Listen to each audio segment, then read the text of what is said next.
Հայաստանյան 4 բուհի ապագա տնտեսագետներն ուսումնասիրել են Հայաստանի դերը ԵԱՏՄ-ում, առևտրաշրջանառությունն ու առկա խնդիրները։ Ուսանողները գիտական հետազոտություններն իրականացրել են Եվրասիական տնտեսական միությանը Հայաստանի մասնակցության հեռանկարները ժամանակակից պայմաններում խորագրով 3-րդ մրցույթի շրջանակում։ Արդյունքներն ամփոփում են ռուս-հայկական համալսարանում։ Ստուգատեսը կազմակերպել է Հայաստանում Ռոսսոտրուդնիչեստվոյի ներկայացուցչությունը։ Ոչ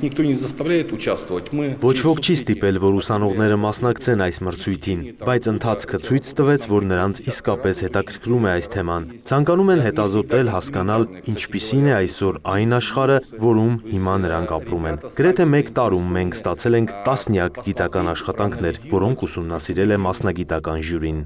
Մրցույթի կանոններով ներկայացված գիտական աշխատանքներում պետք է ընդգրկված լինեն ԵԱՏՄ-ում ապրանքների, ծառայությունների, մարդկանց եւ կապիտալի ազատ տեղաշարժի վերաբերյալ հետազոտություններ եւ մաթեմատիկական հաշվարկներ։ Ծրագրի նպատակն է զարգացնել ուսանողների հետազոտական հմտությունները։ Մրցույթը օգնում է երիտասարդներին խորությամբ հասկանալու տնտեսական գործընթացները Եվրասիական տնտեսական միությունում։ Ուսանողների ներկայացրած հետազոտությունների մի մասը նրանց մագիստրոսական կամ դիպլոմային աշխատանքների թեմաներն են։ Ուսումնասիրել եմ Հայաստանի մասնակցությունը ԵԱՏՄ-ում եւ անալիզի արդյունքում եկել ենք նրան, որ Ռուսաստանը մեր հիմնական գործընկերն է ԵԱՏՄ-ում եւ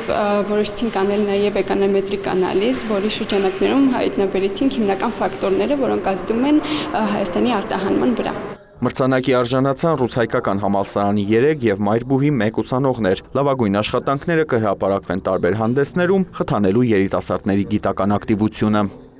Արամ Մարանդյան, Ժիրայր Հաբետյան, լուրեր։